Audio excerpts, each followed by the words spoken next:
Hello and welcome back to the KCC channel. I'm Rob and I hope you are having a wonderful day today. Today we're jumping into some malicious compliance. Please check out the KCC Discord linked in the description down below. There you can talk to me and a whole bunch of KCC fans who hang out there on a regular basis. I look forward to seeing you there. Our first story today comes to us from N. McCade.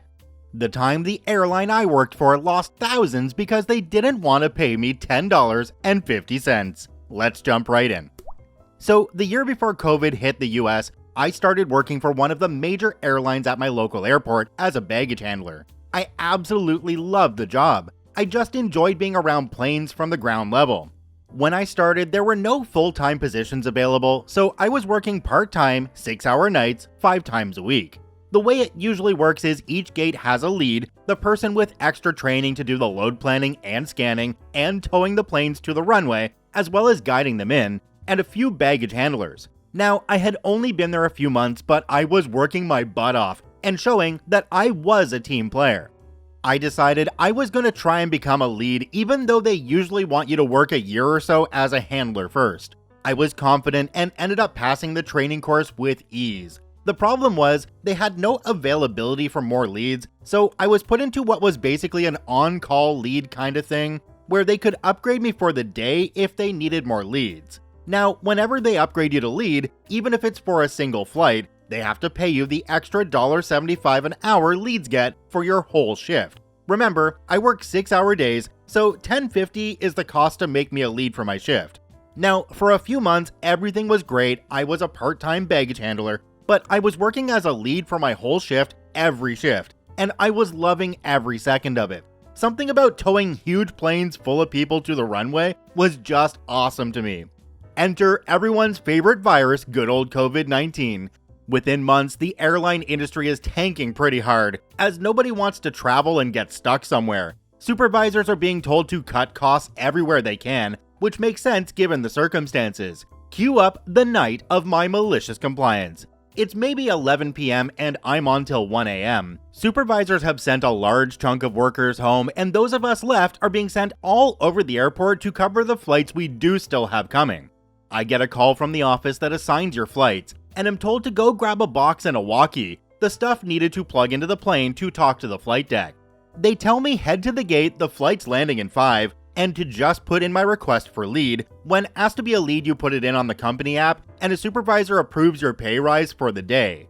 I get to my gate, check the load coming off the plane, brief the handlers on what's coming down, and we all get our spots to bring the plane in.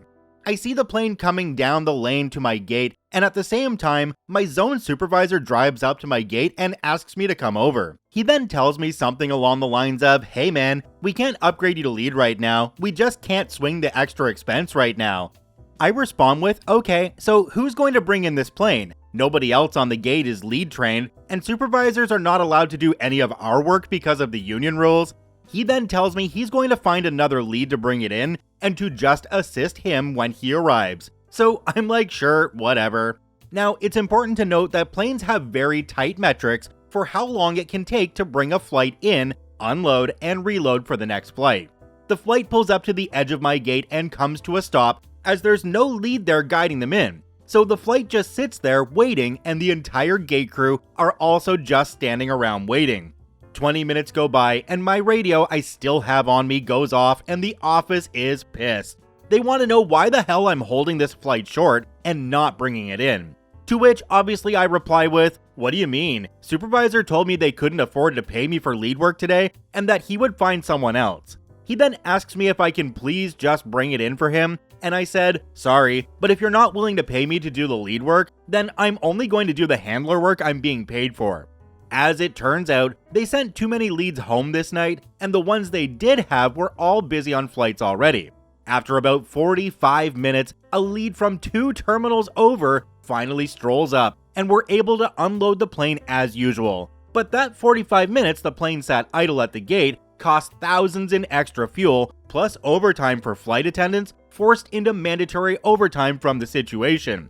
Not to mention all the passengers who were pissed off from the extra wait, who all were comped some credits with the airline for the trouble. I also come to find out the supervisor's bonus were based on flight turn time, and this 45-minute short hold probably cost his bonus and a write-up. So basically, the TLDR is supervisor didn't want to pay me the $10.50 for me to be a lead for the day, and instead cost the airline thousands on a heavy delayed plane at the gate and probably his yearly bonus that all could have been avoided by just paying me the extra $1.75 an hour for my 6-hour shift.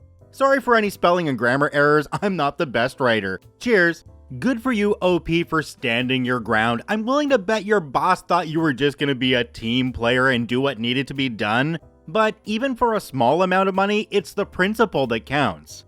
Do me a quick favor and take a look down below the video. If that subscribe button's still red, it means you're actually not subscribed to the KCC channel. Please hit that subscribe button for more daily Reddit stories. This next story comes to us from The Real Federal. Your job isn't to make decisions, my job is to make decisions. Let's jump right in. This is the story of my non-Reddit using sister's malicious compliance when a new general manager took over her hotel. My sister, federal sister, has been in the hospitality field since she got out of high school. She started at the front desk, but worked just about every job having to do with the hotel business: housekeeping, night audit, reservations, etc. At the time of this story, she had been the assistant hotel manager for quite a while, and had a fantastic working relationship with her general manager, competent GM. She would handle all the day-to-day minutiae, guest issues, employee problems, leaving competent GM to handle the bigger issues and increase the business. This well-known hotel brand was located outside the major airport, and was the layover hotel for a lot of crew and weary travelers, and was always at or near capacity. Fast forward a couple of years, and her competent GM is promoted up the chain, and a new GM, micromanaging GM, takes over.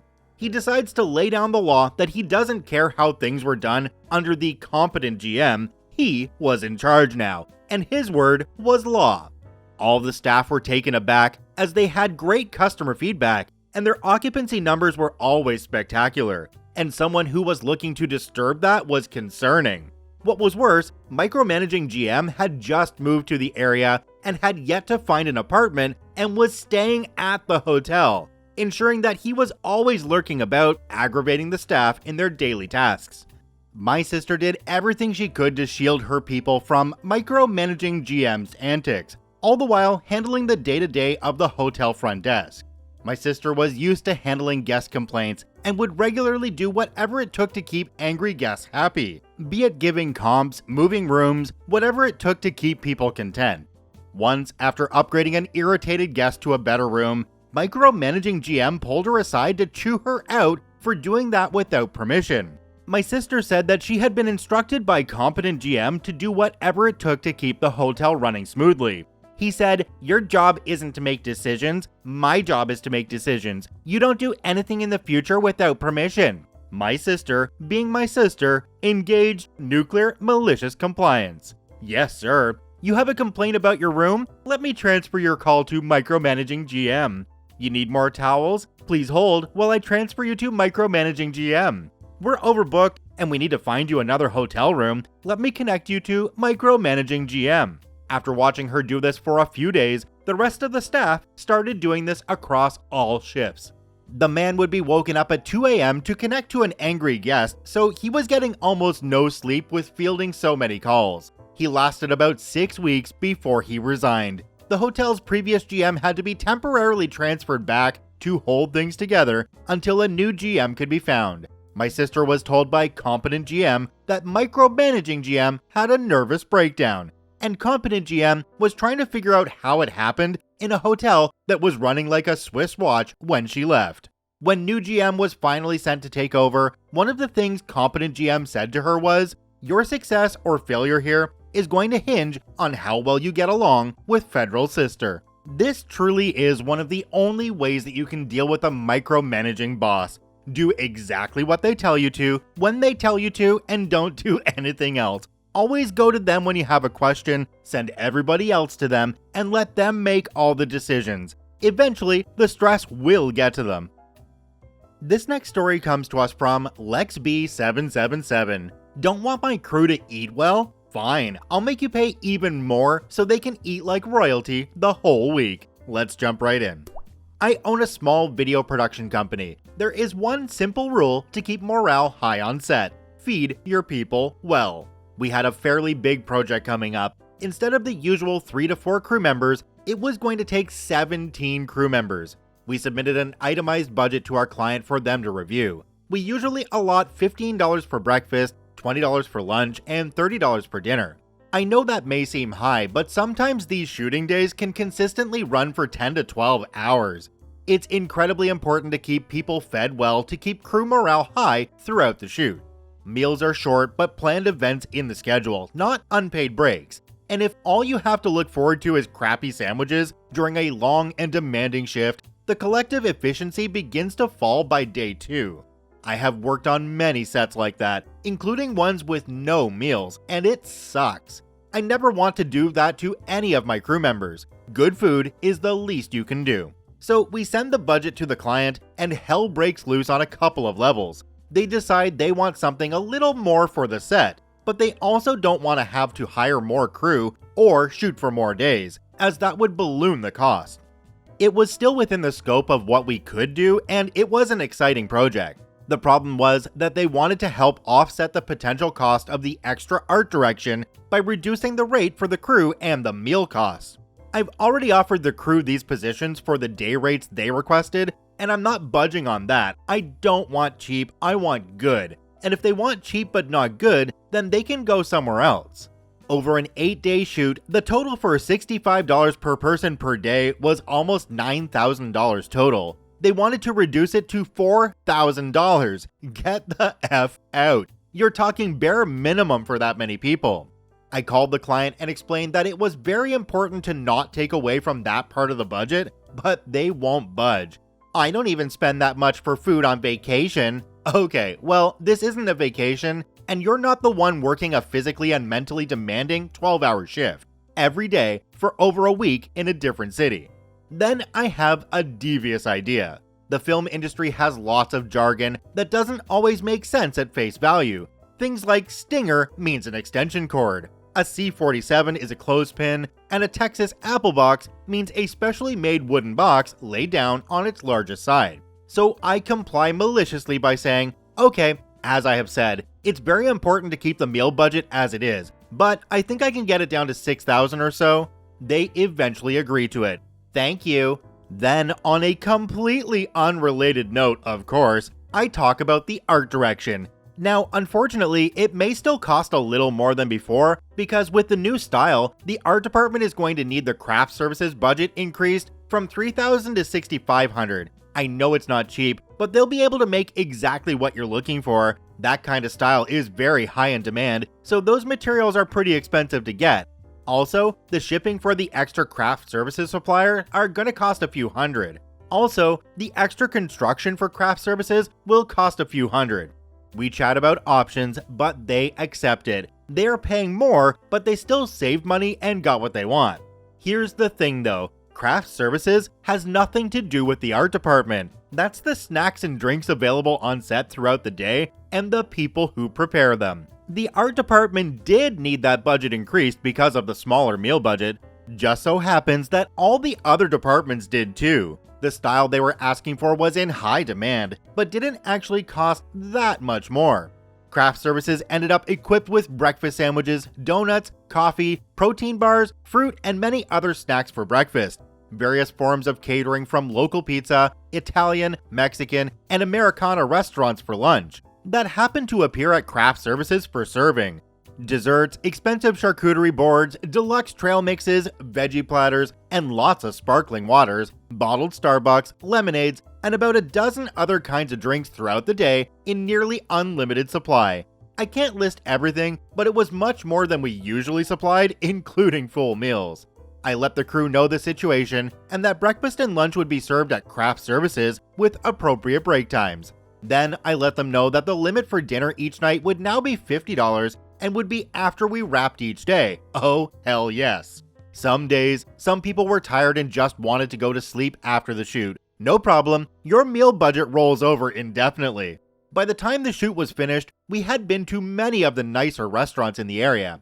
By the final night, it was a blowout. Almost everyone had a decent budget rolled over due to the occasional fast food dinner. The average bill with fancy drinks, appetizers, and to-go orders included was well over $100 per person. My company still profited plenty, and all of those crew members are still happy and even prioritizing working on our projects. Being well-fed and well-paid on a set is the kind of thing that's not forgotten in this industry. It's not a waste, it's an investment. I can completely understand this story because one of the fastest ways to get to my heart is through my stomach. It's probably why I'm fat.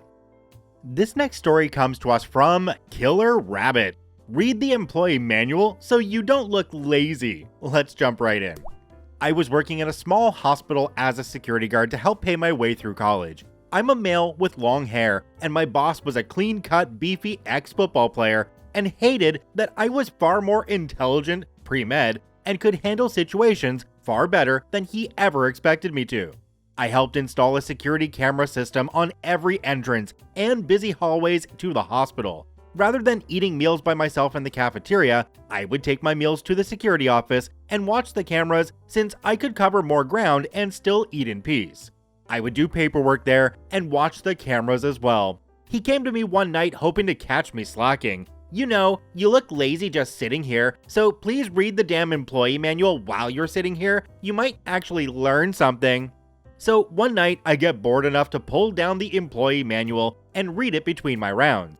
Sure enough, they weren't paying us for on-call time. Not only that, they were paying us wrong for when we got called in during our on-call hours. And anytime we got called in, we were supposed to be paid from the time we were paged until we arrived back home at no less than 1 hour per call, and rounded up to the half hour. I promptly photocopied the page, highlighted the section, placed a copy in each security guard's message box, and across the hall on the human resources lady's desk. I even printed off the timesheets and corrected it for proper pay I was owed, $700 or so, from the past 2 years, and left copies in HR and my boss's desk. The next day, during my day off, I received a call from our secretary saying I needed to come in immediately. I walked into the secretary just smiling at me, my supervisor grinning from ear to ear, and my boss mad as hell. I sat quietly while he berated me about this BS move I had just pulled.